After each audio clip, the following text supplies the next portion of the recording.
All right, hi, this is Josh Duncan from the Random Jog blog. I'm here with a marketer and a colleague of mine, Jeremy Epstein, and we're going to talk about his ebook, Cultivating Your Community. And I want to ask you a couple questions about the ebook, if that's all right, Jeremy? Yeah, great. Honored to be here. Thank you. All right, great. So let's start with one of the first things I noticed was this wasn't just about creating fans, this was genuine fans. So why don't we start with what is a genuine fan, and how's it different from a regular fan? Yeah, I mean, I think it comes down to passion and commitment. A fan is someone who likes it, who's interested, but, could have it either way. A genuine fan is someone who's really passionate and committed to your success as an organization, as a company, and it's more than just, yeah, I like it. It's, yeah, I like it, and I want you to succeed, and I want to do what I can to help. Gotcha. All right, that's great. So another point I noticed in the book, which I really liked, was it's not about having a social media strategy, it's about having a social strategy. So could you tell us a little bit about what's a social strategy?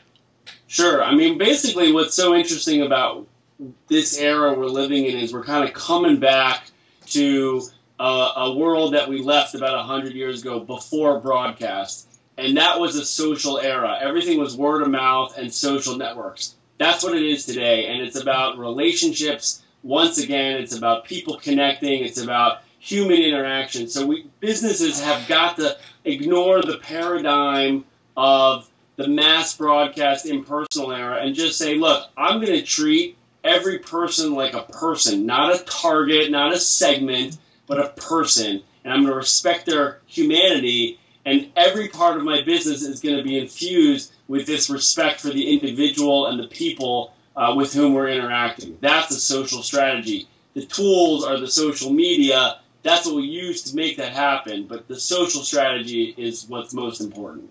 Yeah, I really like that, because the fact that this is something you're thinking about, you're planning, you're not just buying tools and trying to do stuff without thinking through it. So, and to continue along thinking things through, you brought up this example of the Mary Angelou marketing test. So could you tell us, what is that test? Yeah, so Maya Angelou was a poet laureate for the U.S., and she had a quote that I just think is the sort of the centerpiece of what it means to be a brand these days. And she says, people will not remember what you say. They won't remember what you did. They will remember how you made them feel.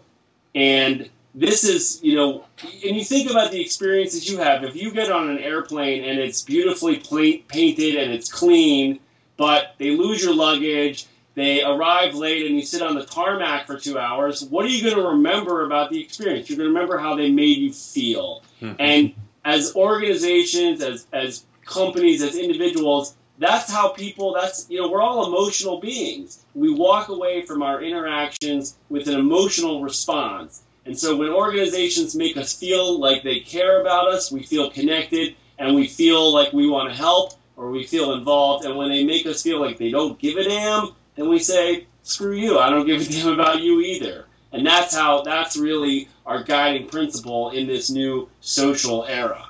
All right, final question for you. So along the lines of caring, where does no strings attached behavior come in?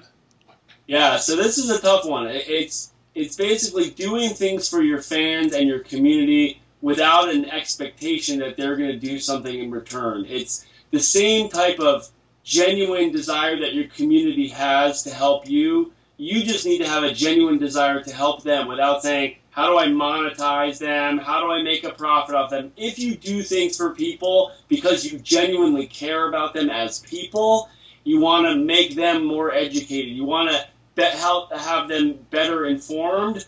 And you don't say, oh, well, this is some incentive so that you do something for me. There's no expectation of something in return. That's going to get greater trust. That's going to build a deeper relationship and ultimately benefit you. But it's not. It's what's motivating and driving your behavior that's what's most important. You do things because you care about the people on the other end, not because you say, oh, I need to increase my share of wallet from you. That's great. Jeremy, I love the ebook. I love the fact that not only you put together a great package of information, this wasn't a boring thing to look at. There was a lot of great design, a lot of thought I could tell that you guys put into this. So congratulations just on a great piece of content. I'm going to link to it off the blog. If people want to find you and learn more about your practice and about just your daily writings, where should they go? Excellent. Well, thank you for that. Obviously, the website and the blog are neverstopmarketing.com. I like to say it's not just a company, it's a mantra. Of course, on Facebook.com/neverstopmarketing. Those are probably the two best. Twitter as well, but I'm sure you'll put that all up there. But, thank you for reading. We've had a great response, almost 9,000 downloads in the last week and a half since we launched it. So I'm pretty jacked up about that. And, hopefully we continue to have conversations with great, genuine fans like yourself. So thank you for the opportunity. Thanks, Jeremy. Big fan as always. And, hey, appreciate you making time. So have a good rest of your night. My pleasure. Thank you, sir. All right.